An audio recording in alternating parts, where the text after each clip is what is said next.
ਮੈਰੀਪੋਲ ਜਿਹੜੀ ਸਿਟੀ ਨੂੰ ਦੇ ਉੱਤੇ ਲਗਾਤਾਰ ਬੰਬਾਰਡਮੈਂਟ ਹੋ ਰਹੀ ਹੈ, ਲੋਕ ਜਿਹੜੇ ਨੇ ਰਜਿਸਟ ਕਰ ਰਹੇ ਨੇ ਉੱਥੇ।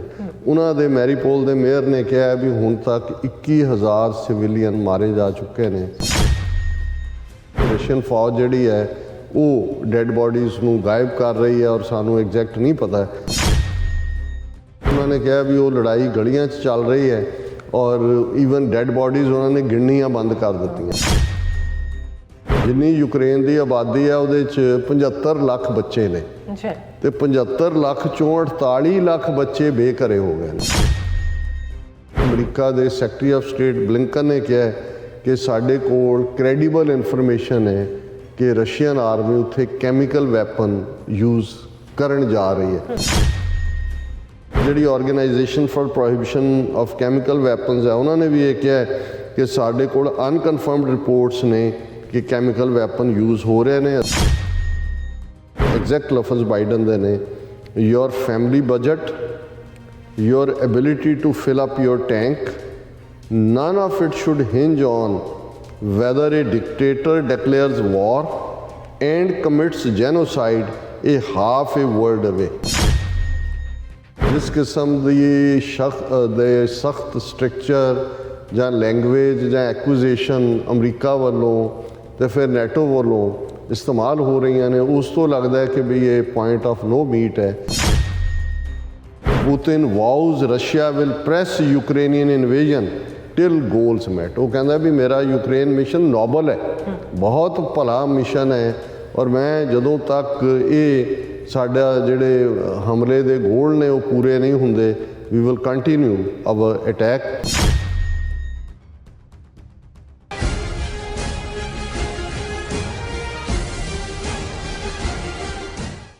ਵਾਹਿਗੁਰੂ ਜੀ ਕਾ ਖਾਲਸਾ ਵਾਹਿਗੁਰੂ ਜੀ ਕੀ ਫਤਿਹ। ਅਸਲਾਮ ਵਾਲੇਕਮ, ਆਦਾਬ, ਬਰਜ਼ ਮਹਾਂ ਤੁਹਾਡੀ ਹੋਸਟ ਨੀਲਮ ਕੌਰ ਤੇ ਮੈਂ TV 84 ਦੇ ਸਾਰੇ ਦਰਸ਼ਕਾਂ ਤੇ ਸਰੋਤਿਆਂ ਨੂੰ ਜੀ ਆਇਆਂ ਕਹਿੰਦੀਆਂ ਪ੍ਰੋਗਰਾਮ ਸੱਚੋ ਸੱਚ ਵਿੱਚ, ਜਿਹੜੇ ਇਸ ਪ੍ਰੋਗਰਾਮ ਨਾਲ ਦੇਸ਼ਾਂ ਵਿਦੇਸ਼ਾਂ ਤੋਂ ਜੁੜ ਚੁੱਕੇ ਨੇ। ਖਾਲਸਾ ਅਫੇਅਰ ਸੈਂਟਰ ਦੇ ਸੰਚਾਲਕ ਡਾਕਟਰ ਅਮਰਜੀਤ ਸਿੰਘ ਜੀ ਸਟੂਡੀਓ 'ਚ ਮੇਰੇ ਨਾਲ ਮੌਜੂਦ ਨੇ। ਆਓ ਉਹਨਾਂ ਨਾਲ ਗੱਲਬਾਤ ਕਰਕੇ ਅੱਜ ਦੇ ਅਹਿਮ ਇਸ਼ੂਜ਼ ਉੱਪਰ ਉਹਨਾਂ ਤੋਂ ਉਹਨਾਂ ਦਾ ਤਬਸਰਾ ਜਾਣਦੇ ਹਾਂ।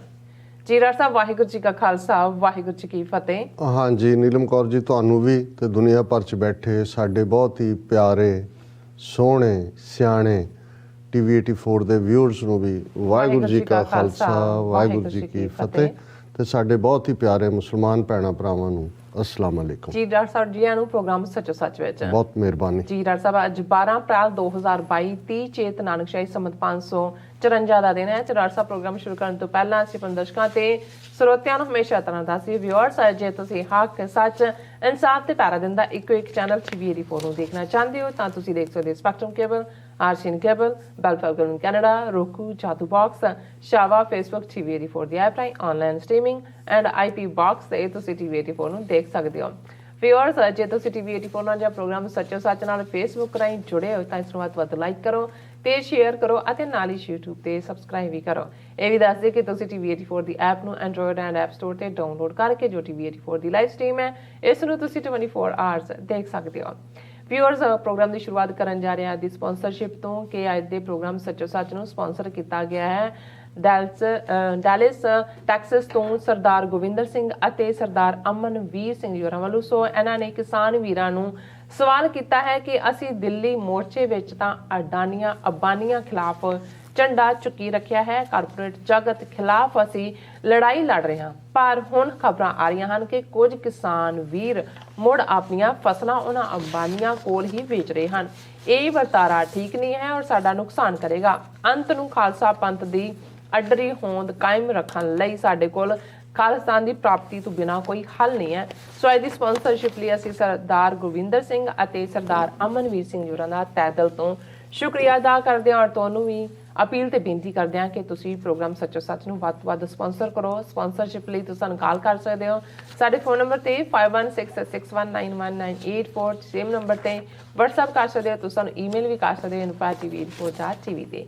ਸੋ ਵਿਊਅਰਸ, ਪਹਿਲੇ ਸੈਗਮੈਂਟ ਦੇ ਵਿੱਚ ਆਪਾਂ ਗੱਲਬਾਤ ਕਰਨ ਜਾ ਰਹੇ ਹਾਂ ਕਿ ਅਮਰੀਕਾ ਦੇ ਪ੍ਰੈਜ਼ੀਡੈਂਟ ਜੋ ਬਾਈਡਨ ਦਾ ਕਹਿਣਾ ਹੈ ਕਿ ਰੂਸ ਯੂਕਰੇਨੀਅਨਸ ਦੀ ਨਸਲਕੁਸ਼ੀ ਕਰ ਰਿਹਾ ਹੈ, ਇਸ ਲਈ ਪੁਤਿਨ ਵਾਰ ਕ੍ਰਿਮੀਨਲ ਹੈ ਔਰ ਰੂਸ ਉੱਪਰ यूक्रेन विच कैमिकल हथियारां दे इस्तेमाल का दोष भी जिहड़ा वो लगाया जा रहा। और दूसरे पासे पुतिन वालों इस सब नूं फेक न्यूज़ जां ਝੂਠਾ ਜਿਹੜਾ ਪ੍ਰੋਪੇਗੈਂਡਾ ਜਿਹੜਾ ਉਹ ਦੱਸਿਆ ਜਾ ਰਿਹਾ। ਇਸ ਬਾਰੇ ਆਪਾਂ ਗੱਲਬਾਤ ਕਰਨ ਜਾ ਰਹੇ ਹਾਂ। ਸੋ ਅਸੀਂ ਚਾਹਾਂਗੇ ਕਿ ਤੁਸੀਂ ਸਾਡੇ ਨਾਲ ਇਸੇ ਤਰ੍ਹਾਂ ਬਣੇ ਰਹਿਣਾ। ਦੇਖਣ ਸੁਣਨ ਲਈ ਤੁਹਾਡਾ ਸਭ ਦਾ ਬਹੁਤ ਬਹੁਤ ਸ਼ੁਕਰੀਆ ਜੀ। ਡਾਕਟਰ ਸਾਹਿਬ ਕੀ ਕਹਿਣਾ ਚਾਹੋਗੇ?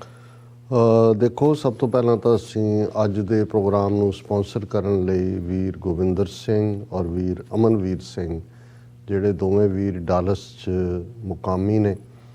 ਬੇਸ਼ੱਕ ਵੀਰ ਗੋਬਿੰਦਰ ਸਿੰਘ ਨਿਊਯਾਰਕ 'ਚ ਲੰਬਾ ਸਮਾਂ ਰਹੇ, ਫਿਰ ਬੈਟਲ ਕ੍ਰੀਕ ਮਿਸ਼ੀਗਨ 'ਚ, ਔਰ ਹੁਣ ਉਹਨਾਂ ਨੇ ਡਾਲਸ ਨੂੰ ਆਪਣਾ ਘਰ ਬਣਾਇਆ। ਅੱਛਾ। ਸਾਡੇ ਨਾਲ ਇੰਤਹਾ ਪਿਆਰ ਕਰਦੇ ਨੇ, ਪਹਿਲੇ ਦਿਨ ਤੋਂ ਹੀ ਖਾਲਿਸਤਾਨ ਦੇ ਕੌਜ਼ ਨੂੰ ਸਮਰਪਿਤ ਨੇ, ਔਰ ਹੁਣ TV 84 ਦੇ ਲਈ ਖਾਸ ਤੌਰ 'ਤੇ ਫਾਈਨੈਂਸ਼ੀਅਲ ਸਪੋਰਟ ਲਈ ਡਾਲਸ ਦੇ ਵਿੱਚ ਕਾਫੀ ਯਤਨਸ਼ੀਲ ਨੇ। ਨਾਈਸ। ਔਰ ਜਿਵੇਂ ਉਹਨਾਂ ਨੇ ਆਪਣੇ ਸੁਝਾਅ ਦੇ ਵਿੱਚ ਗੱਲ ਕੀਤੀ, ਔਰ ਪੰਜਾਬ ਤੋਂ ਹੋਰ ਵੀ ਜਿਹੜੀਆਂ ਮੀਡੀਆ ਆਊਟਲੈਟਸ ਰਾਹੀਂ ਖਬਰਾਂ ਆ ਰਹੀਆਂ ਨੇ ਕਿ ਬੇਸ਼ੱਕ ਇੱਕ ਪਾਸੇ ਪਾਰਲੀਮੈਂਟ 'ਚ ਤਿੰਨੋਂ ਕਾਨੂੰਨ ਵਾਪਸ ਲੈ ਲਏ ਗਏ, ਪਰ ਇਹ ਵੀ ਫੈਕਟ ਸਾਹਮਣੇ ਸੀ ਕਿ ਇਹ ਕਾਨੂੰਨ ਈਵਨ ਲਾਗੂ ਕਰਨ ਤੋਂ ਪਹਿਲਾਂ, ਜਿਹੜੇ ਪਹਿਲਾਂ ਆਰਡੀਨੈਂਸ ਰਾਹੀਂ ਆਏ, ਫਿਰ ਉਸ ਨੂੰ ਬਿੱਲ ਰਾਹੀਂ ਲਿਆਂਦਾ ਗਿਆ। ਆਲਰੇਡੀ ਪੰਜਾਬ ਔਰ ਹਰਿਆਣਾ ਦੇ ਵਿੱਚ ਅੰਬਾਨੀ ਅਡਾਨੀ ਨੇ ਆਪਣੇ ਵੱਡੇ ਵੱਡੇ ਸਿਲੋ ਜਿਹੜੇ ਨੇ ਉਹ ਬਣਾ ਲਏ ਹੋਏ ਸੀ।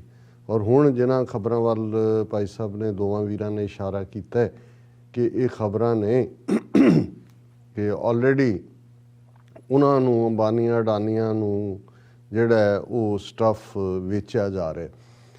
ਹੁਣ ਇਸ 'ਚ ਵੀ ਕੋਈ ਦੋ ਰਾਵਾਂ ਨਹੀਂ ਨੇ। ਔਰ ਜਿਵੇਂ ਪੰਜਾਬ ਦੇ ਇੱਕ ਦੋ ਪੱਤਰਕਾਰਾਂ ਨੇ ਇਸ 'ਤੇ ਰਿਪੋਰਟਿੰਗ ਕਰਦਿਆਂ ਵੀ ਕਿਹਾ ਕਿ ਅਫਸੋਸ, ਜਿਵੇਂ ਅਸੀਂ ਜੰਗ ਜਿੱਤ ਕੇ ਹਾਰਨ ਦੀ ਕਹਾਣੀ ਬੀਤੇ ਦੇ ਵਿੱਚ ਦੇਖਦੇ ਹਾਂ, ਜਿਹੜੀ ਇੱਕ ਕਲੀਨ ਵਿਕਟਰੀ ਸੀ ਖੇਤੀ ਕਾਨੂੰਨ ਵਾਪਸ ਹੋਣ ਤੋਂ ਬਾਅਦ, ਕਿਸਾਨ ਜਥੇਬੰਦੀਆਂ ਨਾ ਉਹ ਆਪਣਾ ਏਕਾ ਕਾਇਮ ਰੱਖ ਸਕੀਆਂ, ਔਰ ਕਿਵੇਂ ਕੱਚ ਘਰੜ ਤਰੀਕੇ ਦੇ ਨਾਲ ਚੋਣਾਂ ਦੇ ਵਿੱਚ ਉਤਰੀਆਂ। ਪਹਿਲਾਂ ਉਹਨਾਂ ਨੇ ਆਪਣੀਆਂ ਬਾਹਾਂ, ਜਿਹੜੀ ਨੌਜਵਾਨੀ ਹੈ, ਉਸ ਨੂੰ ਆਪਣੇ ਤੋਂ ਦੂਰ ਕੀਤਾ, ਉਹ ਦੀਪ ਸਿੱਧੂ ਔਰ ਬਾਕੀ ਨੌਜਵਾਨਾਂ ਨੂੰ। ਫਿਰ ਜਿਹੜੀ ਸਟਰੋਂਗ ਧਿਰ ਪੰਜਾਬ ਦੀ ਲੜਾਈ, ਅੱਜ ਹੀ ਅਸੀਂ ਨਿਊ ਜਰਸੀ ਵੀਰ ਯਾਦਵਿੰਦਰ ਸਿੰਘ, ਜਿਨ੍ਹਾਂ ਦੇ ਪਿਤਾ ਜੀ 2 ਦਿਨ ਪਹਿਲਾਂ ਚੜ੍ਹਾਈ ਕਰ ਗਏ, ਅਫਸੋਸ ਕਰਨ ਲਈ ਗਏ ਸੀ। ਔਰ ਜ਼ਾਹਰ ਹੈ ਜਿੱਥੇ ਵੀ ਗੱਲ ਖੁਸ਼ੀ ਦੀ ਹੋਏ, ਅਫਸੋਸ ਦੀ ਹੋਏ, ਅਲਟੀਮੇਟਲੀ ਮੌਜੂਦਾ ਪੰਜਾਬ ਦੀ ਹਾਲਤ ਦੇ ਉੱਤੇ ਹੀ ਆ ਕੇ ਮੁੱਕਦੀ ਹੈ। ਤਾਂ ਉਸ ਵਿਚਾਰ 'ਚੋਂ ਵੀ ਇਹ ਨਿਕਲਿਆ ਕਿ ਪੰਜਾਬ 'ਚ ਜੋ ਮਰਜ਼ੀ ਹਕੂਮਤ ਕਰੇ, ਲੇਕਿਨ ਕਿਉਂਕਿ ਪੰਜਾਬ ਵਸਦਾ ਗੁਰਾਂ ਦੇ ਨਾਂ 'ਤੇ, ਪੰਜਾਬ ਦੇ ਵਿੱਚ ਜਦੋਂ ਤੱਕ ਗੁਰੂਆਂ ਦੀ ਸਰਬ ਸਾਂਝੀਵਾਲਤਾ, ਸਰਬੱਤ ਦੇ ਭਲੇ ਵਾਲੀ ਸਪਿਰਿਟ, ਜਿਸ ਨੂੰ ਸਿੱਖ ਕਰੈਕਟਰ ਜਿਹੜਾ ਕਿ ਦਲੇਰੀ, ਹਿੰਮਤ ਔਰ ਪੰਜਾਬ ਦੇ ਭਲੇ ਦੇ ਨਾਲ ਜੁੜਿਆ ਹੋਇਆ, ਉਹ ਲੀਡ ਨਹੀਂ ਕਰਦਾ, ਕਦੇ ਵੀ ਸਿਚੁਏਸ਼ਨ ਨੂੰ ਕਾਬੂ ਥੱਲੇ ਨਹੀਂ ਰੱਖਿਆ ਜਾ ਸਕਦਾ। ਸੋ ਇੱਕ ਆਸ ਬੱਝੀ ਸੀ ਕਿ ਇਹਨਾਂ ਕਿਸਾਨ ਜਥੇਬੰਦੀਆਂ ਦਾ, ਭਾਵੇਂ ਚੂੰ ਦਾ ਮਰੱਬਾ ਹੀ ਸੀ, ਪਰ ਫਿਰ ਵੀ 13 ਮਹੀਨੇ ਖਿੱਚ ਧੂ ਇੱਧਰ ਉੱਧਰ ਕਰਨ ਦੇ ਬਾਵਜੂਦ ਇੱਕ ਟੁਗੈਦਰਨੈਸ ਰਹੀ, ਭਾਵੇਂ ਉਹਦੇ 'ਚ ਬਾਹਰਲਾ ਪ੍ਰੈਸ਼ਰ ਵੀ ਸੀ, ਫਾਈਨੈਂਸ਼ੀਅਲ ਰਿਸੋਰਸਿਸ ਨਾਲ ਵੀ ਜੁੜਿਆ ਹੋਇਆ ਸੀ। ਪਰ 26 ਜਨਵਰੀ ਤੋਂ ਬਾਅਦ ਉਹਨਾਂ ਨੇ ਆਪਣਾ ਜਿਹੜਾ ਹਰਾਵਲ ਦਸਤਾ ਸੀ ਨੌਜਵਾਨੀ ਦਾ, ਉਹਨਾਂ ਨੂੰ ਅੱਡ ਕੀਤਾ। ਫਿਰ ਤਾਕਤ ਜਾਂ ਸੱਤਾ ਦੀ ਭੁੱਖ ਖਾਸ ਤੌਰ 'ਤੇ ਰਾਜੇਵਾਲ ਲੈਵਲ 'ਤੇ ਇਸ ਹੱਦ ਤੱਕ ਚਲੀ ਗਈ ਕਿ ਉਹਨਾਂ ਨੇ ਇਹ ਭੁੱਲ ਕੇ ਕਿ ਭਾਈ ਸਾਡੇ ਪਿੱਛੇ ਜਾਂ ਸਾਡੇ ਜ਼ਿੰਮੇ ਕਿਸਾਨ ਵੈਲਫੇਅਰ ਜਾਂ ਕਿਸਾਨਾਂ ਦੇ ਭਲੇ ਦਾ ਸਾਡਾ ਏਜੰਡਾ ਸੀ। ਉਹਨੇ ਕੇਜਰੀਵਾਲ ਦੇ ਨਾਲ ਵੀ ਕਿਸ ਕਿਸਮ ਦੀ ਜਿਹੜੀ ਹੈ ਬਿਹਾਈਂਡ ਦਾ ਕਰਟਨ ਸੌਦੇਬਾਜ਼ੀ ਕੀਤੀ ਖੁਦ ਚੀਫ ਮਿਨਿਸਟਰ ਬਣਨ ਦੇ ਲਈ।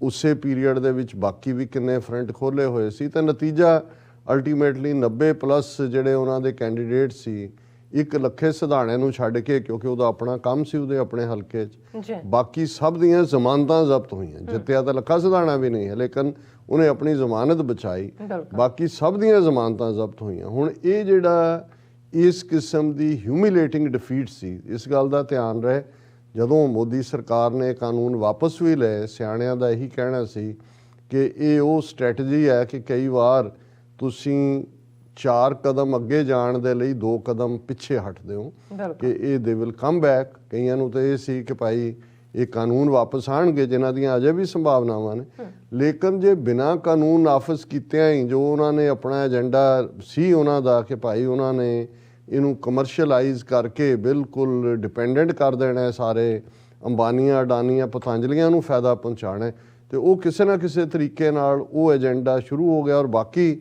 ਜਿਹੜੀਆਂ ਕਿਸਾਨਾਂ ਦੀਆਂ ਮਿਨੀਮਮ ਸਪੋਰਟ ਪ੍ਰਾਈਸ ਔਰ ਦੂਸਰਾ ਮੰਗਾਂ ਸੀ ਉਹ ਵੀ ਉੱਥੇ ਹੀ ਰਹਿ ਗਈਆਂ, ਕਿਉਂਕਿ ਜੇ ਯੂਨੀਫਾਈਡ ਲੀਡਰਸ਼ਿਪ ਰਹਿੰਦੀ ਉਹ ਇਲੈਕਸ਼ਨ ਲੜਦੀ ਜਾਂ ਨਾ ਲੜਦੀ ਹੈ ਬਿਸਾਈਡਸ ਦਾ ਪੁਆਇੰਟ ਹੈ। ਇੱਕ ਪ੍ਰੈਸ਼ਰ ਗਰੁੱਪ ਬਣਿਆ ਹੋਇਆ ਸੀ। ਹੁਣ ਹਾਲ ਇਹ ਹੈ ਵੀ ਤੇਲੰਗਾਨਾ ਸਟੇਟ ਦਾ ਚੀਫ ਮਿਨਿਸਟਰ ਜਿਹੜਾ ਖੁਦ ਦਿੱਲੀ ਦੇ ਵਿੱਚ ਆ ਕੇ ਉਹ ਧਰਨੇ ਤੇ ਬੈਠਾ ਹੈ ਕਿਸਾਨਾਂ ਦੇ ਨਾਲ ਕਿ ਭਾਈ ਉਹ ਸਰਕਾਰ ਖਰੀਦ ਨਹੀਂ ਰਹੀ ਹੈ, ਔਰ ਉਹਨਾਂ ਦੇ ਨਾਲ ਜਿਹੜਾ ਵੈਸਟਰਨ ਯੂਪੀ ਦੇ ਕਿਸਾਨ ਲੀਡਰਸ਼ਿਪ ਹੈ ਉਹ ਤਾਂ ਜਾ ਕੇ ਉਹਨਾਂ ਦੇ ਨਾਲ ਖਲੋਤੀ ਹੈ। ਲੇਕਿਨ ਪੰਜਾਬ ਦੀ ਤੁਹਾਨੂੰ ਲੀਡਰਸ਼ਿਪ ਵੀ ਗਾਇਬ ਲੱਗ, ਕਿਉਂਕਿ ਇਹਨਾਂ ਨੇ ਬਿਲਕੁਲ ਤਹਿਸ ਨਹਿਸ ਕਰਕੇ ਰੱਖ ਦਿੱਤਾ।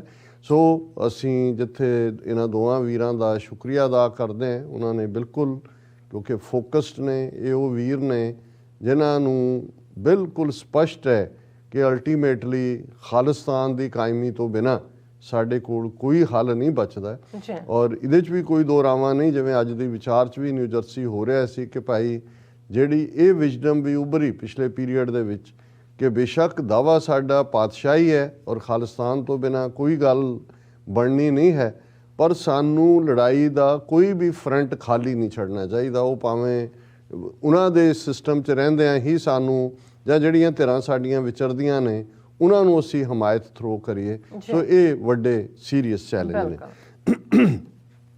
ਅੱਜ ਜਦੋਂ ਅਸੀਂ ਗੱਲ ਕਰ ਰਹੇ ਹਾਂ ਤੇ ਨਿਊਯਾਰਕ ਸ਼ਹਿਰ ਜਿਹੜਾ ਅੱਜ ਕੱਲ੍ਹ ਸਾਡਾ ਟਿਕਾਣਾ ਹੈ, ਜਿੱਥੋਂ TV 84 ਟੈਲੀਕਾਸਟ ਹੁੰਦਾ ਹੈ, ਪਿਛਲੇ 10 ਸਾਲ ਤੋਂ 2 ਦੁਖਦ ਘਟਨਾਵਾਂ ਵਾਪਰੀਆਂ ਨੇ ਔਰ ਅਸੀਂ ਉਹਨਾਂ ਸਾਰੇ ਹੀ ਵੀਰਾਂ ਭੈਣਾਂ ਦਾ ਸ਼ੁਕਰੀਆ ਅਦਾ ਕਰਦੇ ਹਾਂ ਜਿਨ੍ਹਾਂ ਨੇ ਜਿਉਂ ਹੀ ਸਵੇਰੇ ਜਿਹੜੀ ਘਟਨਾ ਬਰੁਕਲਿਨ ਦੇ ਵਿੱਚ 36 ਸਟੇਸ਼ਨ ਦੇ ਉੱਤੇ ਵਾਪਰਦੀ ਹੈ ਉਸ ਤੋਂ ਬਾਅਦ ਇੱਕਦਮ ਜਿਹੜੇ ਨੇ ਮੈਸੇजेस, ਈਮੇਲਸ, ਟੈਲੀਫੋਨ ਕਾਲਸ, SMS ਇਹ ਸਾਰੇ ਸ਼ੁਰੂ ਹੋਏ। ਸਭ ਨੇ ਜਾਣਨਾ ਚਾਹਿਆ ਕਿ ਤੁਸੀਂ ਕਿਵੇਂ ਹੋ, ਲੇਕਿਨ ਸਾਡਾ ਫਿਕਰ ਇਹ ਸੀ ਕਿ ਭਾਈ, ਔਰ ਅਜੇ ਵੀ ਹੈ ਕਿਉਂਕਿ ਅਜੇ ਡੀਟੇਲਸ ਉੱਭਰੀਆਂ ਨਹੀਂ ਨੇ, ਜਿੰਨੀ ਇੱਕ ਪਹਿਲੀ ਖਬਰ ਆਈ ਔਰ ਅਜੇ ਤੱਕ ਕਿਉਂਕਿ ਜਿਹੜਾ ਕ੍ਰਿਮੀਨਲ ਇਸ ਕਿਸਮ ਦੀ ਹਰਕਤ ਕਰਨ ਵਾਲਾ ਸੀ ਨਾ ਉਹ ਫੜਿਆ ਗਿਆ, ਲੇਕਿਨ ਜਿਹੜੀਆਂ ਮੁੱਢਲੀਆਂ ਖਬਰਾਂ ਦੇ ਮੁਤਾਬਕ ਇੱਕ ਬੰਦਾ ਜਿਸ ਨੇ ਗੈਸ ਮਾਸਕ ਪਾਈ ਹੋਈ ਸੀ ਉਸ ਨੇ ਇੱਕ ਟ੍ਰੇਨ ਉਸੇ ਸਬਵੇ ਦੇ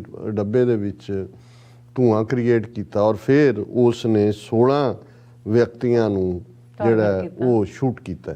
ਉਹਨਾਂ ਚੋਂ 5 ਦੀ ਸੀਰੀਅਸ ਹਾਲਤ ਦੀ ਗੱਲ ਸੀ। ਉਹਨਾਂ 'ਚ ਕਿੰਨੇ ਕੌਣ ਕੀ ਹੈ, ਮਰਦ ਕੀ ਨੇ, ਔਰਤਾਂ ਕੀ ਨੇ, ਇਸ ਦੀ ਅਜੇ ਕੋਈ ਡਿਟੇਲ ਨਹੀਂ ਹੈ ਜਾਂ ਫਰਦਰ ਕੋਈ ਕੈਜੂਅਲਟੀ ਉਸ ਦੇ ਵਿੱਚ ਹੋਈ, ਲੇਕਿਨ ਇਹ ਇੱਕ ਬੜੀ ਸੀਰੀਅਸ ਮੈਟਰ ਹੈ। ਇਹ ਵੀ ਅਜੇ ਪੁਲਿਸ ਨੇ ਬਰੀਫ ਨਹੀਂ, ਕਿਉਂਕਿ ਬੰਦਾ ਜਦੋਂ ਤੱਕ ਫੜਿਆ ਨਹੀਂ ਜਾਂਦਾ ਜਾਂ ਬਾਕੀ ਸਾਰੀ ਇਨਵੈਸਟੀਗੇਸ਼ਨ ਨਹੀਂ ਹੁੰਦੀ ਇਹ ਦੱਸਦੇ ਨਹੀਂ ਨੇ ਕਿ ਕੀ ਇਹ ਦਹਿਸ਼ਤਗਰਦੀ ਦੀ ਘਟਨਾ ਸੀ ਜਾਂ ਕੀ ਸੀ। ਲੇਕਿਨ ਇਹ ਇੱਕ ਵੱਡੀ ਸ਼ੌਕਿੰਗ ਘਟਨਾ ਹੈ ਕਿਉਂਕਿ ਕੋਈ ਵੀ ਹੋ ਸਕਦਾ ਹੈ। ਨਿਊਯਾਰਕ ਦੇ ਵਿੱਚ ਕਿਉਂਕਿ ਪਾਰਕਿੰਗ ਦੀ ਵੱਡੀ ਸਮੱਸਿਆ ਹੈ ਔਰ ਇੰਨੀ ਵੱਡੀ ਗਿਣਤੀ 'ਚ ਲੋਕ ਅਮਰੀਕਾ 'ਚ ਰਹਿੰਦੇ ਨੇ, ਸੋ ਸਬਵੇ ਹੀ ਸਾਧਨ ਹੈ ਟਾਈਮ 'ਤੇ ਪਹੁੰਚਣ ਦਾ, ਵਕਤ ਵੀ ਬਚਦਾ ਹੈ ਔਰ ਪੋਲਿਊਸ਼ਨ ਦੇ ਲਈ ਵੀ ਇੱਕ ਬਿਹਤਰ ਹੈ, ਬਚਾਅ ਹੁੰਦਾ ਹੈ ਜਦੋਂ ਲੋਕ ਪਬਲਿਕ ਟਰਾਂਸਪੋਰਟ ਸਿਸਟਮ ਨੂੰ ਯੂਜ਼ ਕਰਦੇ ਨੇ। ਸੋ ਇਹ ਕਿਸੇ ਨਾਲ ਵੀ ਵਾਪਰ ਸਕਦਾ ਹੈ ਔਰ ਅਸੀਂ ਇਹਨਾਂ ਮੁਲਕਾਂ 'ਚ ਆ ਕੇ ਵੀ ਉਸ ਸਿਚੁਏਸ਼ਨ 'ਚ ਪਹੁੰਚਦੇ ਜਾ ਰਹੇ ਹਾਂ ਜਿੱਥੇ ਕੋਈ ਪਤਾ ਨਹੀਂ ਜਿਹੜਾ ਘਰੋਂ ਨਿਕਲਿਆ ਉਹਨੇ ਵਾਪਸ ਮੁੜਨਾ ਕਿ ਨਹੀਂ, ਕੋਈ ਵੀ ਉਹ ਹੋ ਸਕਦਾ। ਦੂਸਰੀ ਘਟਨਾ ਜਿਸ ਦਾ ਸੰਬੰਧ ਸਾਡੇ ਆਪਣੀ ਸਿੱਖ ਕੌਮ ਨਾਲ ਹੈ ਔਰ ਇੱਕ ਘਟਨਾ ਜਿਹੜੀ 2 ਹਫ਼ਤੇ ਪਹਿਲਾਂ ਵਾਪਰੀ ਸੀ ਕਿ ਇੱਕ ਬਜ਼ੁਰਗ ਜਿਹੜੇ UK ਦੇ ਸਿਟੀਜ਼ਨ ਉਹ ਅਮਰੀਕਾ ਆਏ ਨਿਊਯਾਰਕ ਪੈਰੇਡ ਸ਼ਾਮਲ ਹੋਣ ਲਈ ਔਰ ਉਹ ਸਵੇਰੇ 6 ਵਜੇ ਸੈਰ 'ਤੇ ਨਿਕਲੇ ਔਰ ਉਹਨਾਂ ਦੇ ਉੱਤੇ ਹਮਲਾ ਹੋਇਆ ਔਰ ਉਹਨਾਂ ਦੀ ਜਿਹੜੀ ਖੂਨ ਨਾਲ ਭਿੱਜੀ ਹੋਈ ਸ਼ਰਟ ਵੀ ਔਰ ਚਿਹਰਾ ਵੀ ਉਹ ਇੱਕ ਬੜਾ ਖੌਫਨਾਕ ਮੰਜ਼ਰ ਦਿੰਦਾ ਸੀ। ਹਾਲਾਂ ਰੱਬ ਦਾ ਸ਼ੁਕਰ ਹੈ ਕਿ ਉਹ ਸਰਵਾਈਵ ਵੀ ਕੀਤੇ ਜਾਂ ਕੋਈ ਸੀਰੀਅਸ ਨਹੀਂ ਸੀ, ਲੇਕਿਨ ਇਹ ਇੱਕ ਫਿਕਰਮੰਦੀ ਦੀ ਗੱਲ ਸੀ ਕਿ ਵੱਡਾ ਗੜ੍ਹ ਰਿਚਮੰਡ ਹਿੱਲ ਔਰ ਉਸ ਏਰੀਆ ਜਿੱਥੇ ਹੁਣ ਕਾਫੀ ਨੇਬਰਹੁੱਡ ਦੇ ਵਿੱਚ ਆਪਣੇ ਲੋਕ ਨੇ ਇਸ ਕਿਸਮ ਦੀ ਘਟਨਾ ਵਾਪਰਦੀ ਹੈ। ਲੇਕਿਨ ਅੱਜ ਇਸ ਤੋਂ ਵੀ ਦੁਖਾਂਤ ਵਾਲੀ ਕਿ 2 ਸਿੰਘ ਜਿਹੜੇ ਕਿ ਆਪਣੇ ਸਿੱਖੀ ਸਰੂਪ 'ਚ ਨੇ ਉਹਨਾਂ ਦੇ ਉੱਤੇ ਇੱਕ ਅਫਰੀਕਨ ਅਮਰੀਕਨ ਮੂਲ ਦੇ, ਕਿਉਂਕਿ ਪਹਿਲੇ ਮਾਮਲੇ 'ਚ ਤਾਂ ਪਤਾ ਨਹੀਂ ਕਿ ਉਹਨੂੰ ਫੜਿਆ ਜਾਂ ਕਿ ਨਹੀਂ ਹੈ, ਇਸ ਦੀ ਕਿਉਂਕਿ ਵੀਡੀਓ ਕਲਿੱਪਿੰਗ ਸਾਹਮਣੇ ਆਈ ਕਿ ਕਿਵੇਂ ਇੱਕ ਅਫਰੀਕਨ ਅਮਰੀਕਨ ਮੂਲ ਦਾ ਬੰਦਾ ਇਹਦੇ ਹੱਥ 'ਚ ਡੰਡਾ ਫੜਿਆ ਹੋਇਆ ਹੈ ਔਰ ਉਹ ਬੜੇ ਜਿਵੇਂ ਇੱਕ ਪਾਗਲ ਤੁਰ ਰਿਹਾ ਹੁੰਦਾ ਉਸ ਤਰ੍ਹਾਂ ਉਹ ਕਰ ਰਿਹਾ। ਉਸ ਨੇ ਉਹਨਾਂ ਦੋਨਾਂ ਦੇ ਉੱਤੇ ਹਮਲਾ ਕੀਤਾ ਔਰ ਉਹਨਾਂ ਨੂੰ ਜਿਹੜੀ ਹੈ ਉਹਨਾਂ ਨੂੰ ਕਿੰਨੀਆਂ ਕੁ ਸੱਟਾਂ ਲੱਗੀਆਂ ਨੇ ਕੀ ਹੈ, ਕਿਉਂਕਿ ਅਸੀਂ ਵੀ ਜਦੋਂ ਨਿਊ ਜਰਸੀ ਜਾ ਰਹੇ ਸੀ ਉਹ ਬਰੀਫ 'ਚ ਹੀ ਵੀਡੀਓ ਜਿਹੜੀ ਸਾਹਮਣੇ ਆਈ ਦਰਸ਼ਕ ਦੇਖ ਸਕਦੇ ਨੇ। ਸੋ ਇਹ ਖਾਸ ਤੌਰ 'ਤੇ ਜਦੋਂ ਕਿ ਅਸੀਂ ਇੱਕ ਪਾਸੇ ਖਾਲਸਾ ਸਾਜਨਾ ਦਿਵਸ ਨਾਲ ਰਿਲੇਟਡ ਜਾਂ ਸਿੱਖ ਆਈਡੈਂਟੀਟੀ ਸਿੱਖ ਰੈਕਗਨੀਸ਼ਨ US ਕਾਂਗਰਸ ਲੈਵਲ 'ਤੇ ਉਸ ਨੂੰ ਸੈਲੀਬ੍ਰੇਟ ਕਰ ਰਹੇ ਹਾਂ, ਉੱਥੇ ਇਸ ਕਿਸਮ ਦੀਆਂ ਘਟਨਾਵਾਂ ਹਾਲਾਂ ਇਸ ਨੂੰ ਕਿਸੇ ਨਸਲ ਦੇ ਨਾਲ ਜੋੜ ਕੇ ਦੇਖਣਾ, ਕਿਉਂਕਿ ਪਹਿਲੀ ਘਟਨਾ ਵੇਲੇ ਜ਼ਾਹਰ ਸੀ ਕਿ ਯੂਜਲੀ ਇੱਥੇ ਹੇਟ ਕ੍ਰਾਈਮ ਉਹਨੂੰ ਮੰਨਿਆ ਜਾਂਦਾ ਹੈ ਜਿਹੜਾ ਕਿ ਅਟੈਕ ਕਰਨ ਵੇਲੇ ਤੁਹਾਨੂੰ ਕੋਈ ਨਸਲੀ ਗਾਲਾਂ ਦੇ ਜਾਂ ਮਜ਼ਹਬੀ ਗਾਲਾਂ ਦੇ ਜਾਂ ਗੋ ਹੋਮ ਜਾਂ ਗੋ ਬੈਕ ਇਸ ਕਿਸਮ ਦਾ ਕਰੇ। ਸੋ ਉਹਦੇ 'ਚ ਇਸ ਕਿਸਮ ਦੀ ਕੋਈ ਘਟਨਾ ਨਹੀਂ ਸੀ। ਔਰ ਦੂਸਰਾ ਅੱਜ ਦੀ ਘਟਨਾ ਦੇ ਲਈ ਜਿਵੇਂ ਉਸ ਬੰਦੇ ਦੀ ਚਾਲ ਢਾਲ ਹੈ, ਉਸ ਦੇ ਮਨ 'ਚ ਕੀ ਚੱਲ ਰਿਹਾ ਸੀ, ਉਹਨੇ ਰੈਂਡਮਲੀ ਕਿਉਂਕਿ ਡੰਡਾ ਉਹਨੇ ਚੁੱਕਿਆ ਹੋਇਆ ਕਿ ਉਹਦਾ ਟਾਰਗੇਟ ਸਿਰਫ ਸਿੱਖਾਂ ਨੂੰ ਸੀ, ਜਾਂ ਜੇ ਇਹ ਘਟਨਾਵਾਂ ਜਿਸ ਕਿਸਮ ਦੀਆਂ ਦੋ ਘਟਨਾਵਾਂ ਸਾਹਮਣੇ ਆਈਆਂ ਨੇ ਜੇ ਤੀਸਰੀ ਵਾਪਰਦੀ ਹੈ, ਫਿਰ ਇਸ ਗੱਲ ਦਾ ਵੀ ਧਿਆਨ ਰੱਖਣਾ ਚਾਹੀਦਾ ਹੈ ਕਿ ਇਹ ਲੋਕ ਜਿਹੜੇ ਕਿ ਡਰੱਗ ਦੇ ਉੱਤੇ ਨੇ ਜਾਂ ਅਦਰਵਾਈਜ਼ ਜਿਹੜੇ ਕਿਸੇ ਦੇ ਲਈ ਵੀ ਜਿਹੜਾ ਹੈ ਉਹ ਕੰਮ ਕਰ ਸਕਦੇ ਨੇ ਕੁਛ ਵੀ। ਔਰ ਇਸ ਗੱਲ ਦਾ ਧਿਆਨ ਰਹੇ ਕਿ ਇਸ ਘਟਨਾ ਦਾ ਦੁਬਾਰਾ ਰਿਚਮੰਡ ਹਿੱਲ 'ਚ ਇੱਕ ਹਫ਼ਤੇ ਦੇ ਵਿੱਚ ਔਰ ਖ਼ਾਸ ਤੌਰ 'ਤੇ ਉਸ ਵੀਕ 'ਚ ਜਦੋਂ ਕਿ ਹੁਣ ਖਾਲਸਾ ਸਾਜਨਾ ਦਿਵਸ ਹੈ 14 ਅਪ੍ਰੈਲ ਨੂੰ, ਫਿਰ ਪੈਰੇਡ ਹੈ ਔਰ ਵਾਸ਼ਿੰਗਟਨ ਦਾ ਅਸੀਂ ਜ਼ਿਕਰ ਕੀਤਾ ਹੈ। ਸੋ ਇਸ ਗੱਲ ਦੇ ਉੱਤੇ ਚੁਕੰਨੇ ਹੋਣ ਦੀ ਵੀ ਲੋੜ ਹੈ। ਔਰ ਜਿਹੜੇ ਈਵਨ ਜਿਵੇਂ ਰਿਚਮੰਡ ਗੁਰਦੁਆਰਾ ਸਾਹਿਬ ਦੇ ਪ੍ਰੈਜ਼ੀਡੈਂਟ ਸਰ ਗੁਰਦੇਵ ਸਿੰਘ ਕੰਗ ਰਹੇ ਨੇ, ਉਹ ਹਿਊਮਨ ਰਾਈਟਸ ਕਮਿਸ਼ਨਰ ਵੀ ਨੇ। ਮੈਂ ਸਮਝਦਾ ਹਾਂ ਵੀ ਕਿਉਂਕਿ ਇਹ ਘਟਨਾਵਾਂ ਆਲਮੋਸਟ ਮਾਰਨਿੰਗ ਟਾਈਮ ਦੇ ਨਾਲ ਜੁੜੀਆਂ ਹੋਈਆਂ, ਅੱਜ ਦਾ ਤਾਂ ਮੈਨੂੰ ਨਹੀਂ ਪਤਾ ਵੀ ਅੱਜ ਵੀ ਸ਼ਾਇਦ ਸਵੇਰੇ ਹੀ ਹੋਈ ਹੈ ਘਟਨਾ, ਤੇ ਕੋਈ ਨਾ ਕੋਈ ਐਕਸਟਰਾ ਪੈਟਰੋਲਿੰਗ ਜਾਂ ਜੇ ਈਵਨ ਆਪਣਾ ਵੀ ਕੋਈ ਰਿਸੋਰਸਿਸ ਨੇ, ਅਸੀਂ ਇੰਨੇ ਲੱਖਾਂ ਡਾਲਰ ਗੁਰਦੁਆਰਿਆਂ ਦੇ ਉੱਤੇ ਲਾਉਂਦੇ ਹਾਂ ਕਿ ਔਰ ਇੱਥੇ ਆਫ ਡਿਊਟੀ ਪੁਲਿਸ ਆਫੀਸਰਸ ਤੁਹਾਨੂੰ ਮਿਲ ਜਾਂਦੇ ਨੇ, ਉਹ ਔਨ ਡਿਊਟੀ ਜਿਹੜੇ ਨੇ ਉਹ ਜਦੋਂ ਆਫ ਡਿਊਟੀ ਹੁੰਦੇ ਨੇ ਉਹਨਾਂ ਨੂੰ ਤੁਸੀਂ ਪੈਟਰੋਲਿੰਗ ਤੇ ਗੁਰਦੁਆਰੇ ਵੀ ਸਾਡੇ ਪ੍ਰੋਟੈਕਟਡ ਹੋਣੇ ਚਾਹੀਦੇ ਨੇ, ਪਰ ਨਾਲ ਲੱਗਦੀਆਂ ਸਟਰੀਟਸ ਜਾਂ ਨੇਬਰਹੁੱਡਸ ਕੁਛ ਦੇਰ ਦੇ ਲਈ ਘੱਟੋ ਘੱਟ ਇਹ ਸ਼ੋਰਟੀ ਹੋਣੀ, ਅਦਰਵਾਈਜ਼ ਤਾਂ ਕੋਈ ਬਾਹਰ ਵੀ ਨਹੀਂ ਨਿਕਲੇਗਾ ਸੈਰ ਕਰਨ ਜਾਂ ਦੂਜੇ, ਕਿਉਂਕਿ ਇੱਥੇ ਗੁਰਦੁਆਰੇ ਦੇ ਨੇੜੇ ਹੋਣ ਦਾ ਫਾਇਦਾ ਹੀ ਇੱਕ ਦੋ ਥਾਵਾਂ ਨੇ ਜਿੱਥੇ ਕਿ ਹਾਂ ਤੁਰ ਕੇ ਜਾਇਆ ਜਾ ਸਕਦਾ। ਅਦਰਵਾਈਜ਼ ਅਮਰੀਕਾ ਦਾ 3000 ਮੀਲ 'ਚ ਬਜ਼ੁਰਗ ਵਿਚਾਰੇ ਡਿੱਗਦੇ ਰਹਿੰਦੇ ਨੇ ਵੀ ਐਤਵਾਰ ਉਹਨਾਂ ਨੂੰ ਕੌਣ ਲੈ ਕੇ ਜਾਏਗਾ ਗੁਰਦੁਆਰੇ। ਸੋ ਅਸੀਂ ਇਹਨਾਂ ਦੋਨਾਂ ਘਟਨਾਵਾਂ ਦੇ ਉੱਤੇ ਹੀ ਅਫਸੋਸ ਦਾ ਇਜ਼ਹਾਰ ਕਰਦੇ ਹਾਂ। ਹਾਲਾਂਕਿ ਸਾਨੂੰ ਸਰ ਸੁਖਵਿੰਦਰ ਸਿੰਘ ਹੰਸਰਾ ਦੇ ਸਪੁੱਤਰ ਸਰ ਹਰਪ੍ਰੀਤ ਸਿੰਘ ਹੰਸਰਾ ਨੇ ਖਬਰ ਵੀ ਜਿਹੜੀ ਜਦੋਂ ਅਸੀਂ ਇਸ ਮੰਥ ਆਫ ਅਪ੍ਰੈਲ ਦੀ ਗੱਲ ਕਰ ਰਹੇ ਤੇ ਇਹ ਸਿੱਖ ਹੈਰੀਟੇਜ ਮੰਥ ਦੇ ਤੌਰ ਤੇ ਓਨਟਾਰੀਓ ਨੇ ਸ਼ੁਰੂ ਕੀਤਾ ਸੀ ਰੈਕਗਨਾਈਜ਼ ਕਰਨਾ, ਔਰ ਹੁਣ ਤਾਂ ਆਲਮੋਸਟ ਕੈਨੇਡਾ ਦੀਆਂ ਸਾਰੀਆਂ ਸਟੇਟਾਂ 'ਚ ਫੈਡਰਲ ਲੈਵਲ ਤੇ ਵੀ ਹੈ। ਔਰ ਇਕੱਲਾ ਇਹੀ ਨਹੀਂ ਵੀ ਇਹ ਰੈਕਗਨਾਈਜ਼ ਹੁੰਦਾ ਹੈ, ਇਸ ਦਿਨ ਆਟਵਾ ਦੀ ਪਾਰਲੀਮੈਂਟ ਤੋਂ ਲੈ ਕੇ ਸਿਟੀ ਸੈਂਟਰਸ ਔਰ ਦੂਸਰਿਆਂ ਦੇ ਵਿੱਚ ਕੇਸਰੀ ਨਿਸ਼ਾਨ ਸਾਹਿਬ ਝੁਲਾਏ ਜਾਂਦੇ ਨੇ ਕੈਨੇਡੀਅਨ ਝੰਡੇ ਦੇ ਨਾਲ। ਔਰ ਉਹਨਾਂ ਦੀ ਦਿੱਤੀ ਜਾਣਕਾਰੀ ਦੇ ਮੁਤਾਬਕ 14 ਅਪ੍ਰੈਲ ਨੂੰ 4 ਸਿਟੀਜ਼ ਦੇ ਸਿਟੀ ਸੈਂਟਰਸ ਦੇ ਵਿੱਚ ਇਹ ਨਿਸ਼ਾਨ ਸਾਹਿਬ ਝੁਲਾਏ ਜਾਣੇ ਨੇ, ਜਿਨ੍ਹਾਂ 'ਚ ਸ਼ੈਲਬਰਨ ਹੈ, ਔਰੇਂਜਵਿਲ ਹੈ, ਅਮਰੈਂਥ ਹੈ ਔਰ ਮੋਨੋ ਹੈ। ਇਸੇ ਤਰ੍ਹਾਂ ਇਹ 14 ਅਪ੍ਰੈਲ ਨੂੰ, ਫਿਰ 15 ਅਪ੍ਰੈਲ ਨੂੰ ਮਿਸੀਸਾਗਾ ਦੇ ਸਿਟੀ ਹਾਲ ਦੇ ਵਿੱਚ 3 ਵਜੇ ਇਹ ਕੇਸਰੀ ਨਿਸ਼ਾਨ ਸਾਹਿਬ ਕੈਨੇਡੀਅਨ ਝੰਡੇ ਦੇ ਨਾਲ ਝੁਲਾਇਆ ਜਾਏਗਾ। ਆਟਵਾ ਪਾਰਲੀਮੈਂਟ ਹਿੱਲ ਦੇ ਉੱਤੇ ਦੁਪਹਿਰੇ 12 ਵਜੇ 17 ਅਪ੍ਰੈਲ ਨੂੰ ਇਹ ਜਿਹੜੀ ਹੈ ਫਲੈਗ ਹੋਇਸਟਿੰਗ ਹੋਏਗੀ। ਔਰ ਫਿਰ 21 ਅਪ੍ਰੈਲ ਨੂੰ ਬਰੈਂਪਟਨ ਸਿਟੀ ਹਾਲ ਦੇ ਵਿੱਚ ਵੀ ਕੇਸਰੀ ਨਿਸ਼ਾਨ ਸਾਹਿਬ ਝੁਲਾਇਆ ਜਾਏਗਾ। ਦਰਸ਼ਕ ਦੇਖ ਵੀ ਸਕਦੇ ਨੇ ਕਿ ਉੱਪਰ ਕੈਨੇਡੀਅਨ ਜਿਹੜਾ ਉਹਨਾਂ ਦੀ ਐਂਬਲਮ ਦੇ ਨਾਲ ਲੋਗੋ ਦੇ ਨਾਲ ਸਿੱਖ ਹੈਰੀਟੇਜ ਮੰਥ ਹੈ। ਔਰ ਅਸੀਂ ਸਮਝਦੇ ਹਾਂ ਵੀ ਇਹ ਕੈਨੇਡਾ ਨੇ ਇਸ ਪੱਖੋਂ ਲੀਡ ਲਈ। ਔਰ ਹੁਣ ਅਸੀਂ ਜੇ ਅਮਰੀਕਾ ਦੇ ਵਿੱਚ US ਕਾਂਗਰਸ 'ਚ 14 ਅਪ੍ਰੈਲ ਦਾ ਦਿਨ ਐਜ਼ ਏ ਜਿਹੜਾ ਨੈਸ਼ਨਲ ਸਿੱਖ ਡੇ ਦੀ ਮਾਨਤਾ ਤੱਕ ਅਸੀਂ ਪਹੁੰਚੇ ਹਾਂ ਤੇ ਇਹ ਸਾਡੇ ਡਾਇਸਪੋਰਾ ਦੀ ਪਾਵਰ ਵੀ ਹੈ। ਪਰ ਜਦੋਂ ਅਸੀਂ ਹੇਟ ਕ੍ਰਾਈਮ ਦੇ ਹਵਾਲੇ ਨਾਲ ਜਾਂ ਦੂਸਰੇ ਦੇਖਦੇ ਹਾਂ ਕਿ ਸੁਸਾਇਟੀ ਦੇ ਵਿੱਚ ਜਿਸ ਕਿਸਮ ਦੀ ਨਫ਼ਰਤ ਹੈ, ਪੋਲਰਾਈਜੇਸ਼ਨ ਹੈ, ਔਰ ਮੈਂ ਬਹੁਤ ਵਾਰੀ ਦੇਖਦਾ ਵੀ ਇਸ ਕਿਸਮ ਦੇ ਲੋਕ ਮੈਂਟਲੀ ਸਾਊਂਡ ਨਹੀਂ ਹੁੰਦੇ, ਮੈਂਟਲੀ ਸਿੱਖ ਹੁੰਦੇ ਨੇ। ਔਰ ਸੈਕੰਡ ਪਾਰਟ ਜਿਵੇਂ ਅੱਜ ਮੈਂ ਡਾਕਟਰ ਰਣਜੀਤ ਸਿੰਘ ਜਿਹੜੇ ਟੋਰਾਂਟੋ ਜਾ ਰਹੇ ਸੀ ਉਹਨਾਂ ਨਾਲ ਵੀ ਗੱਲ ਹੋਈ ਜਦੋਂ ਇਹ ਘਟਨਾ ਦਾ ਜ਼ਿਕਰ ਕੀਤਾ, ਤੇ ਮੈਂ ਕਿਹਾ ਦੇਖੋ ਗੱਲ ਇਹ ਹੈ ਵੀ ਅੱਗੇ ਅਸੀਂ ਬਹੁਤ ਥੋੜੀ ਸਾਡੀ ਆਬਾਦੀ ਸੀ, ਹੁਣ ਜੇ 1 ਮਿਲੀਅਨ ਤੋਂ ਜ਼ਿਆਦਾ ਅਸੀਂ ਅਮਰੀਕਾ 'ਚ ਹੈ ਤੇ ਜਿਸ ਸੁਸਾਇਟੀ 'ਚ ਜਿੱਥੇ ਕ੍ਰਾਈਮ ਹੁੰਦਾ ਅਸੀਂ ਵੀ ਤਾਂ ਹੁਣ ਉਸ ਸੁਸਾਇਟੀ ਦਾ ਹਿੱਸਾ ਹੈ, ਸੋ ਸਾਡਾ ਵੀ ਉਹਦੇ 'ਚ ਫੇਅਰ ਸ਼ੇਅਰ ਹੁੰਦਾ ਹੀ ਹੁੰਦਾ ਹੈ। ਨਹੀਂ ਬਾਕੀਆਂ ਦੇ ਨਾਲ, ਕਿਉਂਕਿ ਜਦੋਂ ਵਾਪਰਦਾ ਹੈ ਅਸੀਂ ਉਹਦੇ 'ਚ ਬਹੁਤਾ ਇਨਵੋਲਵ ਵੀ ਨਹੀਂ ਹੁੰਦੇ ਔਰ ਸਾਨੂੰ ਪਤਾ ਵੀ ਨਹੀਂ ਹੁੰਦਾ। ਲੇਕਿਨ ਇਹ ਨੇਬਰਹੁੱਡ ਜਿੱਥੇ ਕਿ ਸਕੂਲ ਡ੍ਰੌਪ ਆਊਟਸ ਦੀ ਗਿਣਤੀ ਵਧੀ ਹੋਈ ਹੈ, ਡਰੱਗ ਦਾ ਇਸਤੇਮਾਲ ਜ਼ਿਆਦਾ ਹੈ, ਔਰ ਹੁਣ ਤਾਂ ਰਾਦਰ ਅੱਗੇ ਅਨਐਮਪਲੋਇਮੈਂਟ ਸੀ, ਹੁਣ ਤਾਂ ਜਿਨ੍ਹਾਂ ਨੂੰ ਪੈਸੇ ਪੂਸੇ ਮਿਲੇ ਨੇ ਉਹਨਾਂ ਕੋਲ ਹੋਰ ਕੋਈ ਕੰਮ ਕਰਨ ਨੂੰ ਹੀ ਨਹੀਂ ਹੈ। ਜੋ ਕਰੋਨਾ ਦੇ ਚੱਲਦੇ ਆ, ਹੋਰ ਵੀ ਮੈਂਟਲ ਸਿਕਨੈਸਿਸ ਨੇ, ਘਰਾਂ 'ਚ ਲੋਕ ਤਾੜੇ ਹੋਏ ਸੀ, ਉਸ ਦਾ ਵੀ ਇੱਕ ਨਤੀਜਾ ਹੈ। ਸੋ ਇਸ ਦੇ ਉੱਤੇ ਸਾਨੂੰ ਕਮਿਊਨਿਟੀ ਲੈਵਲ ਦੇ ਇੱਕ ਪਾਸੇ ਤਾਂ ਅਵੇਅਰਨੈਸ ਹੈ। ਹੁਣ ਜਿਹੜਾ ਨਿਊਯਾਰਕ ਟਾਈਮਸ ਪੜ੍ਹਦਾ ਹੈ ਜਾਂ ਜਿਹਨੂੰ ਪਤਾ ਹੈ ਵੀ ਇਹ ਨੈਸ਼ਨਲ ਸਿੱਖ ਡੇ ਹੈ ਜਾਂ ਦੂਜਾ, ਉਹਨੇ ਤਾਂ ਕ੍ਰਾਈਮ ਨਹੀਂ ਕਰਨਾ। ਇਸ ਕਿਸਮ ਦੇ ਲੋਕ ਉਹੀ ਨੇ ਜਿਨ੍ਹਾਂ ਨੂੰ ਕਈਆਂ ਨੂੰ ਆਪਾ ਸੁੱਧ ਨਹੀਂ ਹੈ, ਜਿਨ੍ਹਾਂ ਨੂੰ ਪਤਾ ਹੀ ਨਹੀਂ ਹੈ ਕੀ ਹੈ। ਸੋ ਉਹਦੇ ਲਈ ਸਾਨੂੰ ਵਾਚ ਐਂਡ ਗਾਰਡ ਲਾਈਨ ਜਿਹੜੀ ਹੈ ਉਹ ਗੁਰਦੁਆਰਿਆਂ ਦੀ ਵੀ ਪ੍ਰੋਟੈਕਸ਼ਨ ਔਰ ਇਸ ਕਿਸਮ ਦਾ ਵੀ ਜਿਹੜਾ ਜਿੱਥੇ ਸਾਡੇ ਨੇਬਰਹੁੱਡਸ ਨੇ ਉਹਨਾਂ 'ਚ ਥੋੜ੍ਹਾ ਬਹੁਤ ਜ਼ਰੂਰ ਖਰਚ ਹੁੰਦਾ ਹੈ। ਲੇਕਿਨ ਇੱਕ ਵਾਰ ਉਹਨਾਂ ਨੂੰ ਵੀ ਪਤਾ ਲੱਗ ਜਾਏ ਵੀ ਉੱਥੇ ਪੈਟਰੋਲਿੰਗ ਹੈ, ਪੁਲਿਸ ਨੂੰ ਵੀ ਕਿਹਾ ਜਾ ਸਕਦਾ ਹੈ ਕਿ ਭਾਈ ਉੱਥੇ ਤੁਸੀਂ ਐਕਸਟਰਾ ਤਾਇਨਾਤ ਕਰੋ। ਔਰ ਨਿਊਯਾਰਕ ਪੁਲਿਸ ਦੇ ਵਿੱਚ ਤਾਂ ਹੁਣ ਸੈਂਕੜਿਆਂ ਦੀ ਗਿਣਤੀ ਦੇ ਵਿੱਚ ਸਿੱਖ ਆਫੀਸਰਸ ਵੀ ਨੇ ਜਿਹੜੇ ਸਿੱਖੀ ਸਰੂਪ ਨਾਲ ਵੀ ਸਰਵ ਕਰਦੇ ਨੇ।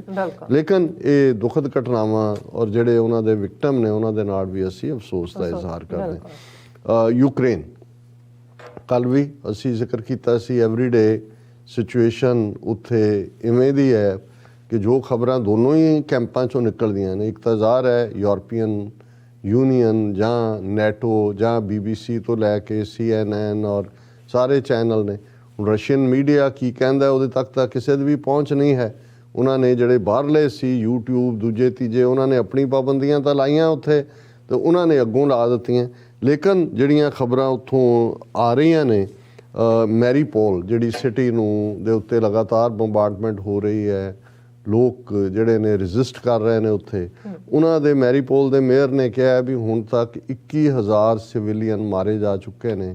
ਔਰ ਹੁਣ ਉਹਨਾਂ ਨੇ ਕਿਹਾ ਵੀ ਉਹ ਲੜਾਈ ਗਲੀਆਂ 'ਚ ਚੱਲ ਰਹੀ ਹੈ ਔਰ ਈਵਨ ਡੈਡ ਬਾਡੀਜ਼ ਉਹਨਾਂ ਨੇ ਗਿਣਨੀਆਂ ਬੰਦ ਕਰ ਦਿੱਤੀਆਂ। ਔਰ ਉਹਨਾਂ ਦਾ ਇਹ ਵੀ ਕਹਿਣਾ ਹੈ ਕਿ ਵੀ ਰਸ਼ੀਅਨ ਫੌਜ ਜਿਹੜੀ ਹੈ ਉਹ ਡੈਡ ਬਾਡੀਜ਼ ਨੂੰ ਗਾਇਬ ਕਰ ਰਹੀ ਹੈ ਔਰ ਸਾਨੂੰ ਐਗਜ਼ੈਕਟ ਨਹੀਂ ਪਤਾ, ਲੇਕਿਨ 21,000 ਦੀ ਫਿਗਰ ਉਹਨਾਂ ਨੇ ਦਿੱਤੀ ਹੈ। ਔਰ ਇਸੇ ਤਰ੍ਹਾਂ ਈਵਨ ਅਮਰੀਕਾ ਦੇ ਸੈਕਟਰੀ ਆਫ ਸਟੇਟ ਬਲਿੰਕਨ ਨੇ ਕਿਹਾ ਹੈ ਕਿ ਸਾਡੇ ਕੋਲ ਕ੍ਰੈਡੀਬਲ ਇਨਫੋਰਮੇਸ਼ਨ ਹੈ ਕਿ ਰਸ਼ੀਅਨ ਆਰਮੀ ਉੱਥੇ ਕੈਮੀਕਲ ਵੈਪਨ ਯੂਜ਼ ਕਰਨ ਜਾ ਰਹੀ ਹੈ।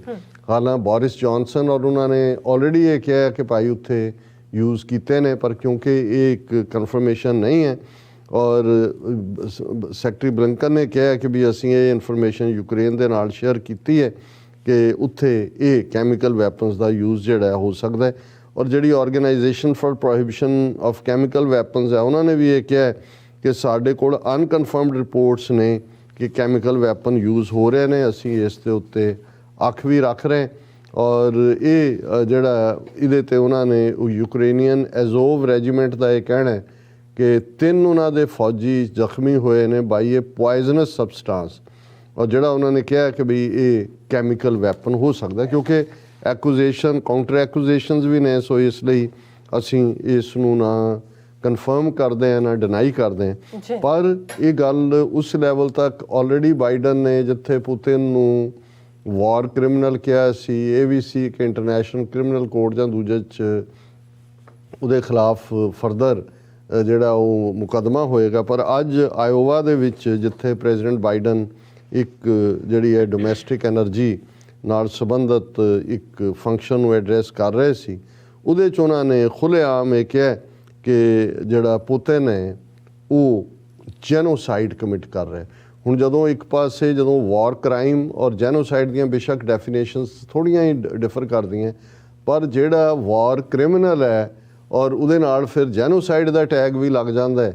ਤੇ ਇਸ ਤੋਂ ਇਹ ਗੱਲ ਜ਼ਾਹਰ ਹੈ ਔਰ ਜਿਵੇਂ ਇਹ ਗੱਲ ਸਾਹਮਣੇ ਵੀ ਆ ਰਹੀ ਹੈ ਕਿ ਪੁਤਿਨ ਦੇ ਉੱਤੇ ਜਿਵੇਂ ਆਸਟਰੀਅਨ ਚਾਂਸਲਰ ਵੀ ਗਏ ਹੋਏ ਸੀ, ਗੱਲਬਾਤ ਦੀ ਕੋਈ ਓਪਨ ਨਹੀਂ ਲਾਈਨ ਹੋਈ ਔਰ ਸਭ ਲੱਗਦਾ ਹੈ ਕਿ ਆਪਸ਼ਨਸ ਬੰਦ ਹੋ ਰਹੀ हैं। ਤੇ ਜਿਸ ਕਿਸਮ ਦੀ ਸਖਤ ਸਟਰਕਚਰ ਜਾਂ ਲੈਂਗੁਏਜ ਜਾਂ ਐਕੂਜ਼ੇਸ਼ਨ ਅਮਰੀਕਾ ਵੱਲੋਂ ਤੇ ਫਿਰ ਨੈਟੋ ਵੱਲੋਂ ਇਸਤੇਮਾਲ ਹੋ ਰਹੀਆਂ ਨੇ, ਉਸ ਤੋਂ ਲੱਗਦਾ ਹੈ ਕਿ ਵੀ ਇਹ ਪੁਆਇੰਟ ਆਫ ਨੋ ਮੀਟ ਹੈ।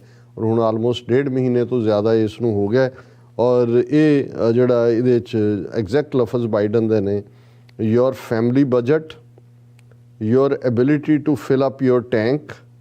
None of it should hinge on whether a dictator declares war and commits genocide a half a world away. ਕਿ ਸਾਡੇ ਤੋਂ ਲਗਭਗ ਅੱਧੀ ਦੁਨੀਆ ਦੂਰ, ਜੇ ਕੁੱਲ ਦੁਨੀਆ ਕਹਿਣੀ ਹੋਏ ਤਾਂ ਮਤਲਬ ਉਹ ਇਹ ਕਹਿਣਾ ਚਾਹੁੰਦਾ ਹੈ ਕਿ ਵੀ ਬੇਸ਼ੱਕ ਸਾਡੇ ਦੇ ਉੱਤੇ ਭਾਰ ਪੈ ਰਿਹਾ ਹੈ ਕਿ ਸਾਡਾ ਫੈਮਿਲੀ ਬਜਟ, ਔਰ ਬਾਹਰ ਦੇਖੋ ਨਿਕਲ ਕੇ ਬਹੁਤ ਚੀਜ਼ਾਂ ਮਹਿੰਗੀਆਂ ਹੋ ਗਈਆਂ ਨੇ, ਮਹਿੰਗਾਈ ਬਹੁਤ ਤੇਜ਼ੀ ਨਾਲ ਹੈ। ਫਿਰ ਉਹਨਾਂ ਨੇ ਕਿਹਾ ਵੀ ਕਿਉਂਕਿ ਗੈਸ ਵੀ ਮਹਿੰਗੀ ਹੈ, ਤੁਹਾਨੂੰ ਲੱਗਦਾ ਵੀ ਤੁਹਾਡਾ ਟੈਂਕ ਫੁੱਲ ਹੋਣ 'ਚ ਜ਼ਿਆਦਾ ਡਾਲਰ ਲੱਗਦੇ ਨੇ, ਪਰ ਇਹ ਸਾਰੇ ਤੋਂ ਤੁਸੀਂ ਵਿਚਲਿਤ ਨਾ ਹੋ, ਕਿਉਂਕਿ ਇੱਕ ਪਾਸੇ ਤੁਹਾਡੇ ਤੇ ਇਹ ਬੋਝ ਹੈ, ਪਰ ਦੂਸਰੇ ਪਾਸੇ ਇੱਕ ਡਿਕਟੇਟਰ ਜਿਹੜਾ ਉਹਨੇ ਵਾਰ ਡਿਕਲੇਅਰ ਕੀਤੀ ਹੋਈ ਹੈ, ਉਹ ਨਸਲਕੁਸ਼ੀ ਕਰ ਰਿਹਾ ਹੈ, ਔਰ ਉਸ ਦੇ ਲਈ ਜਿਹੜਾ ਉਸ ਨੂੰ ਜਵਾਬ ਦੇ। ਔਰ ਉਸ ਤੋਂ ਪਹਿਲਾਂ ਯੂਕਰੇਨ ਦੇ ਪ੍ਰੈਜ਼ੀਡੈਂਟ ਨੇ ਇਹ ਵੀ ਕਿਹਾ ਸੀ ਕਿ new mass graves are being uncovered almost daily in regions that had been previously occupied by Russia, ਕਿਉਂਕਿ ਕੁਛ ਇਲਾਕੇ ਤਾਂ ਉਹਨਾਂ ਨੇ ਯੂਕਰੇਨੀਅਨਸ ਨੇ ਫਾਈਟ ਬੈਕ ਕਰਕੇ ਖਾਲੀ ਕਰਵਾਏ ਨੇ, ਔਰ ਉਹਨਾਂ ਨੇ ਕਿਹਾ ਕਿ ਜੀ ਉੱਥੋਂ ਮਾਸ ਗ੍ਰੇਵਸ ਮਿਲ ਰਹੀਆਂ ਨੇ। ਕਿਉਂਕਿ ਜਦੋਂ ਅਸੀਂ ਪੰਜਾਬ ਦੇ ਵਿੱਚ ਇੰਡੀਅਨ ਆਰਮੀ ਵੱਲੋਂ ਔਰ ਸਿਕਿਉਰਿਟੀ ਫੋਰਸਿਸ ਵੱਲੋਂ ਜੈਨੋਸਾਈਡ ਦੀ ਗੱਲ ਕਰਦੇ ਹਾਂ, ਕਿਉਂਕਿ ਸਿੱਖੀ ਦੇ ਵਿੱਚ ਜਿਹੜੀ ਹੈ ਉਹ ਸਾੜਨ ਦੀ ਰਵਾਇਤ ਹੈ, ਤੇ ਉਹਦੇ 'ਚ ਤਾਂ ਉਹ ਰਜਿਸਟਰ 'ਚੋਂ ਰੈਕਡ ਕੱਢਿਆ ਜਸਵੰਤ ਸਿੰਘ ਖਾਲੜਾ ਨੇ 3 ਸ਼ਮਸ਼ਾਨ ਘਾਟਾਂ ਦੇ, ਕਿ ਕਿਵੇਂ ਹਜ਼ਾਰਾਂ ਦੀ ਗਿਣਤੀ ਦੇ ਵਿੱਚ ਸਿੱਖ ਨੌਜਵਾਨਾਂ ਨੂੰ ਮਾਰ ਕੇ ਤੇ ਫਿਰ ਅਨਆਈਡੈਂਟੀਫਾਈਡ ਕਹਿ ਕੇ ਉਹਨਾਂ ਦੀ ਮਾਸ ਕ੍ਰੀਮੇਸ਼ਨ ਕੀਤੀ ਗਈ। ਉਹਨਾਂ ਨੂੰ ਸਾਰੀ ਰਾਤ ਜਿਹੜੇ ਸਿਵੇ ਸੀ ਉਹ ਬਲਦੇ ਰਹਿੰਦੇ ਸੀ। ਪਰ ਇਸ ਮਾਮਲੇ 'ਚ ਕਿਉਂਕਿ ਦਫਨਾਇਆ ਜਾਂਦਾ ਹੈ, ਔਰ ਕੱਲੀ ਕਬਰ ਤੱਕ ਹੀ ਉਹਨਾਂ ਨੇ ਜਿਹਨਾਂ ਨੂੰ ਮਾਰਦੇ ਨੇ ਔਰ ਵੱਡੇ ਟੋਏ ਪੁੱਟ ਕੇ ਜਿਹੜਾ ਉਹਨੂੰ ਕਰਦੇ, ਉਹਨੂੰ ਮਾਸ ਗ੍ਰੇਵ ਜਿਹੜੀਆਂ ਨੇ ਹੁਣ ਰਸ਼ੀਅਨ ਆਰਮੀ ਜਿੱਥੋਂ ਪਿੱਛੇ ਹਟੀ ਹੈ ਉੱਥੋਂ ਉਹਨਾਂ ਦੇ ਯੂਕਰੇਨੀਅਨਸ ਦਾ ਕਹਿਣਾ ਕਿ ਮਾਸ ਗ੍ਰੇਵਸ ਜਿਹੜੀਆਂ ਨੇ ਉਹ ਮਿਲ ਰਹੀਆਂ ਨੇ। ਪਰ ਇਸ ਸਭ ਦੇ ਬਾਵਜੂਦ ਇੱਕ ਪਾਸੇ ਇਸ ਕਿਸਮ ਦੀਆਂ ਖਬਰਾਂ ਨੇ, ਪਰ ਪੁਤਿਨ ਨੇ ਕਿਹਾ ਕਿ ਵੀ ਜਿਹੜੀ ਗੱਲਬਾਤ ਹੈ that has reached a dead end situation, ਔਰ ਇਹਦਾ ਮਤਲਬ ਇਹ ਹੈ ਕਿ ਹਿੱਟ ਦਾ ਵਾਲ, ਜਿਵੇਂ ਤੁਸੀਂ ਕੋਰਟ ਡਰਾਈਵ ਕਰਦੇ ਹੋ ਅੱਗੋਂ ਬੰਦ ਹੁੰਦਾ ਕਿ ਵੀ ਇਹ ਡੈਡ ਐਂਡ ਆ ਗਿਆ। ਔਰ ਪੁਤਿਨ ਨੇ ਇਹ ਵੀ ਕਿਹਾ ਕਿ ਜੀ ਇਹ ਜੋ ਡਿਸਮਿਸ ਜਿਹੜੀਆਂ ਡੈਡ ਬਾਡੀਜ਼ ਦਾ ਮਿਲਣਾ, ਮਾਸ ਗ੍ਰੇਵ ਜਾਂ ਕੈਮੀਕਲ ਵੈਪਨ, ਇਹ ਸਭ ਫੇਕ ਖਬਰਾਂ ਨੇ, ਝੂਠਾ ਪ੍ਰੋਪੇਗੈਂਡਾ। ਔਰ ਉਹਨਾਂ ਨੇ ਜਿਹੜੀ ਹੁਣ ਫੋਕਸ ਇੱਕ ਪਾਸੇ ਤਾਂ ਪਹਿਲਾਂ ਕੀਵ ਤੋਂ ਪ੍ਰੈਸ਼ਰ ਘਟਿਆ ਔਰ ਦੂਸਰੇ ਸ਼ਹਿਰ ਦੇ ਉੱਤੇ ਗਿਆ, ਹੁਣ ਜਿਹੜਾ ਈਸਟਰਨ ਯੂਕਰੇਨੀਅਨ ਰੀਜਨ ਹੈ ਖਾਸ ਤੌਰ 'ਤੇ ਡੌਨਬਾਸ, ਉਸ ਦੇ ਉੱਤੇ ਜਿਹੜਾ ਰਸ਼ੀਅਨ ਫੌਜ ਦਾ ਇਸ ਵੇਲੇ ਕਾਫੀ ਦਬਾਅ ਹੈ। ਉਹ ਹਮਲਾ ਬੜੀ ਤੇਜ਼ੀ ਦੇ ਨਾਲ ਜਿਹੜਾ ਅੱਗੇ ਵੱਧ ਰਿਹਾ। ਔਰ ਜਿਹੜੀ ਹਿਊਮਨ ਟ੍ਰੈਜਡੀ, ਅਸੀਂ ਕੱਲ੍ਹ ਵੀ ਗੱਲ ਕੀਤੀ ਸੀ ਕਿ ਅਸੀਂ ਜੇ ਇਸ ਪੱਖ ਤੋਂ ਕੋਈ ਸਾਈਡ ਨਾ ਵੀ ਲਈਏ ਕਿ ਭਾਈ ਨੈਟੋ ਨੇ ਕਿਵੇਂ ਪ੍ਰਵੋਕ ਕੀਤਾ ਰਸ਼ੀਆ ਨੂੰ, ਜਾਂ ਅਮਰੀਕਾ ਨੇ ਕੀ ਕੀਤਾ, ਜਾਂ ਰਸ਼ੀਆ ਨੇ ਖੁਦ ਆਪਣੇ ਲੋਕਾਂ ਨਾਲ ਬੀਤੇ ਦੇ ਵਿੱਚ ਕੀ ਕੀਤਾ, ਸੋਵੀਅਤ ਯੂਨੀਅਨ ਨੇ ਵਿਦਨ ਚੈਚਨੀਆ ਨਾਲ, ਜਾਂ ਦੂਸਰੇ ਈਵਨ ਇੰਡੀਆ ਦੀ ਰਾਹ ਨੂੰ KGB ਨੇ ਕਿਵੇਂ ਜਿਹੜਾ ਹੈ ਉਸ ਦੀ ਉਹਨਾਂ ਦਾ ਜੁਆਇੰਟ ਆਪਰੇਸ਼ਨ ਥੱਲੇ ਸਿੱਖਾਂ ਦੀ ਨਸਲਕੁਸ਼ੀ ਕੀਤੀ ਜਾਂਦੀ ਹੈ। ਪਰ ਅਸੀਂ ਇਸ ਸਾਰੀ ਸਿਚੁਏਸ਼ਨ ਦਾ ਇੱਕ ਜਿੱਥੇ ਫੀਅਰ ਹੈ ਕਿ ਭਾਈ ਜੇ ਇਹ ਅਜੇ ਤੱਕ ਤਾਂ ਯੂਰਪ ਬਚ ਗਿਆ, ਯੂਰਪ ਇਸ ਲਈ ਬਚ ਗਿਆ ਉਹਦੇ 'ਚ ਫਸਣ ਤੋਂ ਕਿਉਂਕਿ ਉਹ ਆਪਣੀ ਮੌਜ ਦੇ ਨਾਲ ਕਿਲਿੰਗ ਕਰੇ, ਫੌਜ ਭੇਜੇ, ਕੱਢ ਲਏ, ਦੂਜਾ ਉਹਨੂੰ ਪਤਾ ਹੈ ਵੀ ਉਹਨੂੰ ਕੋਈ ਰੋਕਣ ਵਾਲਾ ਨਹੀਂ ਹੈ, ਕਿਉਂਕਿ ਉਹਨੇ ਸਭ ਤੋਂ ਪਹਿਲਾਂ ਫੀਅਰ ਹੀ ਨਿਊਕਲੀਅਰ ਰੈੱਡ ਬਟਨ ਦੱਬਣ ਦਾ ਦਿੱਤਾ ਹੈ। ਸੋ ਉਹ ਸਫਰਿੰਗ ਜਿਹੜੀ ਕਾਮਨ ਲੋਕ ਸਫਰ ਕਰ ਰਹੇ ਨੇ। ਔਰ ਅੱਜ ਮੈਂ UN ਦੀ ਰਿਪੋਰਟ ਦੇਖ ਰਿਹਾ ਸੀ ਕਿ ਸਮ 4.8 million of Ukraine's 7.5 million children have been displaced। ਜਿੰਨੀ ਯੂਕਰੇਨ ਦੀ ਆਬਾਦੀ ਹੈ ਉਹਦੇ 'ਚ 75 ਲੱਖ ਬੱਚੇ ਨੇ, ਤੇ 75 ਲੱਖ ਚੋਂ 48 ਲੱਖ ਬੱਚੇ ਬੇਘਰੇ ਹੋ ਗਏ ਨੇ। ਤੁਸੀਂ ਅੰਦਾਜ਼ਾ ਲਾਓ ਕਿ ਆਲਮੋਸਟ 2/3 ਪਾਪੂਲੇਸ਼ਨ। ਔਰ ਇਹ ਜਿਹੜਾ ਪੁਤਿਨ ਬੜੀ ਬੇਸ਼ਰਮੀ ਦੇ ਨਾਲ ਇਹ ਕਹਿ ਰਿਹਾ, Putin vows Russia will press Ukrainian invasion till goals met. ਉਹ ਕਹਿੰਦਾ ਵੀ ਮੇਰਾ ਯੂਕਰੇਨ ਮਿਸ਼ਨ ਨੋਬਲ ਹੈ, ਬਹੁਤ ਭਲਾ ਮਿਸ਼ਨ ਹੈ, ਔਰ ਮੈਂ ਜਦੋਂ ਤੱਕ ਇਹ ਸਾਡਾ ਜਿਹੜੇ ਹਮਲੇ ਦੇ ਗੋਲ ਨੇ ਉਹ ਪੂਰੇ ਨਹੀਂ ਹੁੰਦੇ, we will continue our attack. So ਇਸ ਸਾਰੇ ਨੂੰ ਅਸੀਂ ਇੱਕ ਵੱਡਾ ਦੁਖਾਂਤ ਸਮਝਦੇ ਹਾਂ। ਅਸੀਂ ਯੂਕਰੇਨ ਦੇ ਆਮ ਨਾਗਰਿਕ, ਆਮ ਲੋਕ, ਉਹਨਾਂ ਦੇ ਬੱਚੇ, ਉਹਨਾਂ ਦੇ ਜਿਹੜੇ ਘਰੋਂ ਬੇਘਰ ਹੋ ਕੇ ਧੱਕੇ ਖਾ ਰਹੇ ਨੇ। ਔਰ ਇਹ ਵੀ ਨਹੀਂ ਹੈ ਕਿ ਵੀ ਇੱਕ ਸਟੇਜ ਤੇ ਤਾਂ ਹੁੰਦਾ ਜਦੋਂ ਕੋਈ ਚੀਜ਼ ਸ਼ੁਰੂ ਹੁੰਦੀ ਹੈ ਹਮਦਰਦੀ ਵੀ ਹੁੰਦੀ ਹੈ। ਬਿਲਕੁਲ ਹੁਣ ਜਿਸ ਕਿਸਮ ਦਾ ਵਰਤਾਰਾ ਹੋ ਰਿਹਾ ਹੈ ਪੋਲੈਂਡ ਦੇ ਵਿੱਚ ਜਾਂ ਈਵਨ ਫ੍ਰੈਂਚ ਪ੍ਰੈਜ਼ੀਡੈਂਟ ਦੀਆਂ ਇਲੈਕਸ਼ਨਸ ਨੇ, ਜਿਹੜੀ ਦੂਜੀ ਰਾਈਟ ਵਿੰਗਰ ਹੈ ਜਿਹੜੀ ਆਲਮੋਸਟ ਕਲੋਜ਼ ਆ ਗਈ, ਨੈਕ ਬਾਈ ਨੈਕ ਉਹਨਾਂ ਦੀਆਂ ਵੋਟਾਂ ਨੇ, ਉਹ ਕਹਿੰਦੇ ਮੈਂ ਤਾਂ ਪਾਬੰਦੀ ਲਾ ਦਿਆਂਗੀ ਇਮੀਗ੍ਰੇਸ਼ਨ ਤੇ। ਜਰਮਨ ਦੇ ਵਿੱਚ ਵੀ ਉਸ ਕਿਸਮ ਦਾ ਕਰੰਟ। ਹੁਣ ਕਿਉਂਕਿ ਜਿੰਨੇ ਵੀ ਰਿਫਿਊਜੀ ਉੱਥੋਂ ਨਿਕਲ ਰਹੇ ਨੇ, ਜਿਹੜੀ 10 ਤੋਂ 11 ਮਿਲੀਅਨ ਜਿਨ੍ਹਾਂ ਦੀ ਗਿਣਤੀ ਹੈ, ਕਰੋੜ ਤੋਂ ਜ਼ਿਆਦਾ, ਉਹਨਾਂ ਨੇ ਕਿੱਥੇ ਜਾਣਾ ਹੈ? ਉਹਨਾਂ ਨੇ ਕੋਈ ਇੰਡੀਆ ਪਾਕਿਸਤਾਨ ਤਾਂ ਨਹੀਂ ਜਾਣਾ, ਯੂਰਪ ਦੇ ਵਿੱਚ ਨੇ। ਯੂਰਪ 'ਚ ਹੁਣ ਉਹ ਬਰਡਨ ਜਿਹਨਾਂ ਮੁਲਕਾਂ ਦੇ ਉੱਤੇ ਪੈਣਾ ਹੈ ਜਾਂ ਪੈ ਰਿਹਾ, ਹੁਣ ਤੱਕ ਤਾਂ ਕੋਈ ਰਿਫਿਊਜੀ ਕੈਂਪਾਂ 'ਚ ਦੂਜੇ ਨੇ, ਪਰ ਕਿਵੇਂ ਤੁਸੀਂ 1 ਕਰੋੜ ਬੰਦੇ ਨੂੰ ਕਿੱਥੇ ਰੱਖੋਗੇ? ਹੁਣ ਜਿਹੜੀਆਂ ਇਹਨਾਂ ਮੁਲਕਾਂ ਦੇ ਵਿੱਚ ਜਿਹੜੀਆਂ ਐਕਸਟ੍ਰੀਮ ਰਾਈਟ ਵਿੰਗਰ ਨਾਜ਼ੀ ਆਈਡੀਓਲੋਜੀ ਵਾਲੀਆਂ ਜਾਂ ਦੂਸਰੀਆਂ ਉਹ ਆਰਗੇਨਾਈਜੇਸ਼ਨ ਜਾਂ ਪਾਰਟੀਆਂ ਮਜ਼ਬੂਤ ਹੋ ਰਹੀਆਂ ਨੇ, ਔਰ ਉਹਨਾਂ ਦਾ ਇੱਕੋ ਹੀ ਹੈ ਜੀ ਅਸੀਂ ਆਪਣੇ ਦੇਸ਼ ਦਾ ਫਿਕਰ ਕਰਨਾ ਹੈ। ਅਸੀਂ ਬਾਹਰੋਂ ਲਿਆ ਕੇ, ਜਦੋਂ ਤੁਸੀਂ ਬਾਹਰੋਂ ਲੋਕ ਆਉਂਦੇ ਨੇ ਪ੍ਰੈਸ਼ਰ ਤਾਂ ਹੁੰਦਾ ਹੈ, ਇਕੋਨਮੀ ਦੇ ਉੱਤੇ ਵੀ ਹੁੰਦਾ ਹੈ, ਉਹਨਾਂ ਨੂੰ ਅਲਟੀਮੇਟਲੀ ਉਹਨਾਂ 'ਚੋਂ ਕਿੰਨਿਆਂ ਕੁ ਨੇ ਮੁੜ ਕੇ ਜਾਣਾ ਹੈ, ਕਦੋਂ ਯੂਕਰੇਨ 'ਚ ਹਾਲਾਤ ਨਾਰਮਲ ਹੋਣੇ ਨੇ। ਕਿਉਂਕਿ ਜਦੋਂ ਇੱਕ ਵਾਰੀ ਕੋਈ ਰਿਫਿਊਜੀ ਬਣਦਾ ਬਹੁਤ ਘੱਟ ਚਾਂਸ ਹੁੰਦੇ ਨੇ, ਮੇਰੇ ਖਿਆਲ ਹੈ ਕੁਛ ਹਾਲਤਾਂ 'ਚ 10-15% ਹੀ ਕੋਈ ਵਾਪਸ ਜਾਣ ਦਾ ਹੁੰਦਾ ਹੈ। ਔਰ ਇਹ ਸਾਰੇ ਦੇ ਚੱਲਦੇ ਹਾਂ ਅਸੀਂ ਸਮਝਦੇ ਹਾਂ ਕਿ ਯੂਰਪ ਵੀ ਸਕਿਨ ਹੋਇਆ ਹੀ ਹੈ, ਬੇਸ਼ੱਕ ਡਾਇਰੈਕਟ ਵਾਰ ਨਹੀਂ ਹੈ।